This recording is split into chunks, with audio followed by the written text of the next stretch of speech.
لا إله إلا الله محمد رسول الله عليه।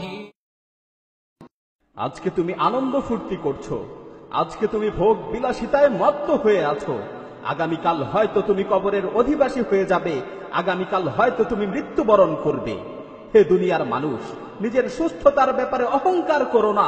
তুমি কি দেখোনি কোন ধরনের অসুস্থতা ছাড়াও কত সুস্থ মানুষ দুনিয়া থেকে বিদায় নিয়েছে? হে দুনিয়ার মোহে আচ্ছন্ন ব্যক্তি, আল্লাহর কসম করে বলছি, তুমি কবরে একাকী থাকবে, তোমাকে মাটি চাপা দিয়ে আসা হবে, তোমার এই সুঠাম দেহে কীট পতঙ্গ বাসা বাঁধবে। তোমার পূর্বে যারা দুনিয়া থেকে বিদায় নিয়েছে তাদের থেকে শিক্ষা গ্রহণ করো, তোমার পূর্বে যারা মৃত্যুবরণ করেছে তাদের থেকে শিক্ষা গ্রহণ করো। আল্লাহর শপথ করে বলছি, যখন তোমার মৃত্যু চলে আসবে তখন তুমি অনুতপ্ত হবে, যখন তোমার বিদায়ের ডাক চলে আসবে তখন তুমি অনুতপ্ত হবে। আল্লাহর কসম, তুমি সেদিন নামাজ না পড়ার কারণে অনুতপ্ত হবে, তুমি সেদিন অনর্থক কাজে সময় নষ্ট করার কারণে অনুতপ্ত হবে। আমার প্রতিপালকের কসম করে বলছি, তুমি সেদিন নামাজ না পড়ার কারণে অনুতপ্ত হবে, তুমি সেদিন সময়ের অপচয় করার কারণে অনুতপ্ত হবে। কিন্তু সেদিন তোমার এই অনুশোচনা কোনো কাজে আসবে না। তুমি আফসোস করতে করতে চিৎকার করে বলবে, রব্বির জিউন রব্বির জিউন লাআল্লি আমালু সালিহান ফীমা তারাকতু। হে আমার প্রতিপালক, আমাকে দুনিয়াতে আবারও ফিরে পাঠাও, হে আমার প্রতিপালক, আমাকে দুনিয়াতে আবারও ফিরে পাঠাও, হে আমার প্রতিপালক, আমাকে দুনিয়াতে আবারও ফিরে পাঠাও, যাতে করে আমি দুনিয়াতে যে ভালো কাজগুলো করে আসতে পারি। আল্লাহ তাআলা তখন তোমাকে লক্ষ্য করে বলবেন, কাল্লা, কখনো না, তোমাকে আর কখনোই দুনিয়াতে ফিরে পাঠানো হবে না।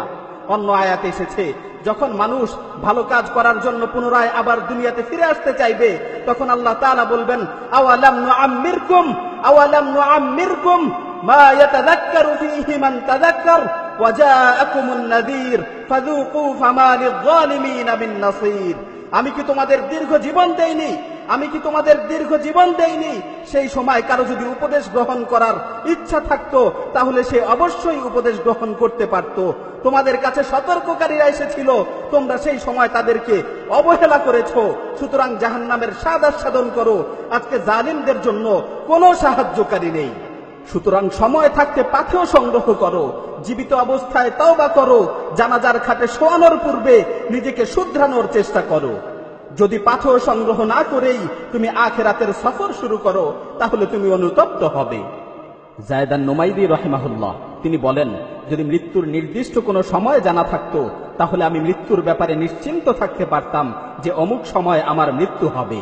কিন্তু মৃত্যুর তো কোনো নির্দিষ্ট সময় আমার জানা নেই, আমি কিভাবে নিশ্চিন্ত থাকতে পারি যে আমার মৃত্যু কখন হবে? আমার মৃত্যু কি সকালে হবে না সন্ধ্যায় হবে?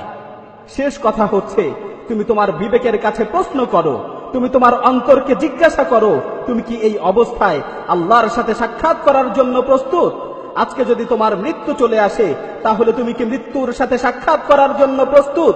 হে মৃত্যু সম্পর্কে উদাসীন ব্যক্তি, আগামীকাল তোমার মৃত্যুর ডাক চলে আসতে পারে, সুতরাং মৃত্যুর ব্যাপারে তোমার কি প্রস্তুতি রয়েছে? হে অনর্থক কাজে সময় নষ্টকারী, তুমি কখন জীবনের মূল্য বুঝবে? হ্যাঁ, তখনই তুমি জীবনের মূল্য বুঝবে যখন তোমার মৃত্যু চলে আসবে। হে দুনিয়ার মানুষ, আল্লাহকে ভয় করো। হে দুনিয়ার মানুষ, আল্লাহকে ভয় করো। যারা দুনিয়া ছেড়ে চলে গেছে তাদের থেকে শিক্ষা নাও। পরিশেষে আল্লাহ সুবহানাহু ওয়া তাআলার কাছে ফরিয়াদ করছি, হে আল্লাহ, আমাদেরকে আপনার দ্বীনের উপর চলার তৌফিক দান করুন, আমাদের মৃত্যুকে সহজ করুন, অন্ধকার কবরের ভয়াবহতা থেকে আমাদেরকে রক্ষা করুন, কিয়ামতের কঠিন মুহূর্তে আমাদের হিসাব নিকাশকে সহজ করুন। রব্বানা আতিনা ফিদ দুনিয়া হাসানাহ ওয়া ফিল আখিরাতি হাসানাহ ওয়া কিনা আযাবান নার। হে আল্লাহ, দুনিয়া ও আখিরাতে আমাদেরকে কল্যাণের জীবন দান করুন এবং আমাদেরকে জাহান্নামের আযাব থেকে রক্ষা করুন।